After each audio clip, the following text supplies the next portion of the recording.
दुर्लभ प्रसाद की दूसरी शादी की कहानी बनारस में रहने वाले 3 पुरुषों के इर्द गिर्द घूमती है। दुर्लभ प्रसाद यानी संजय मिश्रा, उसका बेटा मुरली यानी व्योम यादव और मुरली के मामा यानी श्रीकांत वर्मा।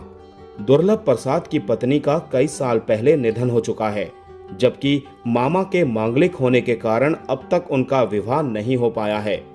कहानी में मोड़ तब आता है जब मुरली को शहर के एक बड़े व्यापारी की बेटी महक यानी पलक लालवानी से प्रेम हो जाता है।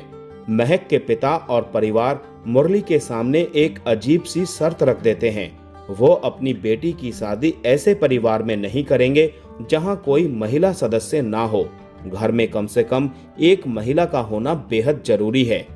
अब इस अनूठे शर्त को पूरा करने के लिए मुरली अपने विदुर पिता दुर्लभ प्रसाद के लिए दुल्हन तलाशने निकल पड़ता है। इसी बीच शहर में दुर्लभ की भूतपूर्व प्रेमिका बबीता यानी महिमा चौधरी की वापसी होती है।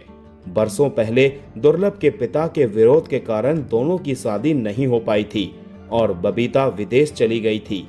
उसके लौटते ही ये तीनों मिलकर दुर्लभ की दूसरी शादी का प्लान बनाते हैं ताकि मुरली की शादी का रास्ता साफ हो सके। लेकिन उनके लिए यह राह उतनी आसान साबित नहीं होती जितनी उन्होंने सोची थी। निर्देशक सिद्धांत राज की फिल्म का आइडिया काफी आकर्षक है, लेकिन उसे पर्दे पर प्रभावी ढंग से एग्जीक्यूट नहीं किया जा सका। दरअसल फिल्म का पहला भाग काफी सुस्त है। कहानी अपने मुख्य मुद्दे तक पहुंचने में जरूरत से ज्यादा समय लेती है और इसी दौरान मध्यांतर आ जाता है। इंटरवल के बाद फिल्म में कुछ जान आती है, खासकर महिमा चौधरी की एंट्री के साथ। हालांकि निर्देशक ने बनारसी माहौल में कुछ दिलचस्प किरदारों को पिरोते हुए कई मनोरंजक दृश्य जरूर रखे हैं। एक बुजुर्ग विदुर के लिए दूसरी दुल्हन की तलाश का ट्रैक और भी ज्यादा मजेदार और प्रभावी बनाया जा सकता था।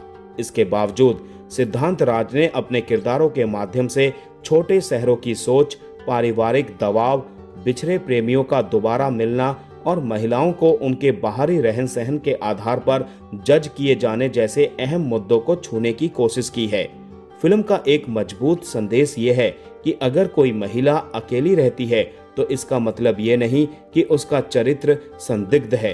अगर वो अपने हिसाब से अपनी जिंदगी जीती है तो समाज को उसे निशाना बनाने का कोई हक नहीं मिल जाता। यह विचार फिल्म में प्रभावशाली ढंग से सामने आता है।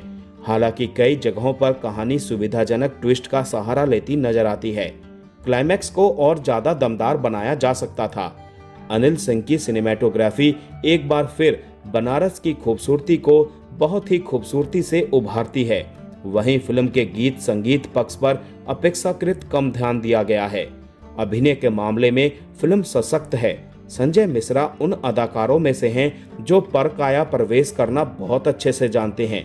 यहाँ भी वो अपने सहज सुलभ अभिनय से दुर्लभ प्रसाद के किरदार को यादगार बनाते हैं।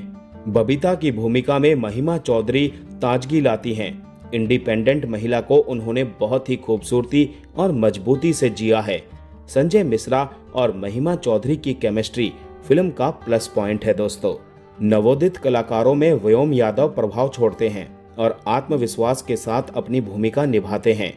पलक लालवानी भी महक के किरदार के साथ न्याय करती है। श्रीकांत वर्मा, प्रवीण सिंह सिसोदिया, नवनी परिहार जैसे कलाकारों ने अपने किरदारों को काफी अच्छे ढंग से निभाया है।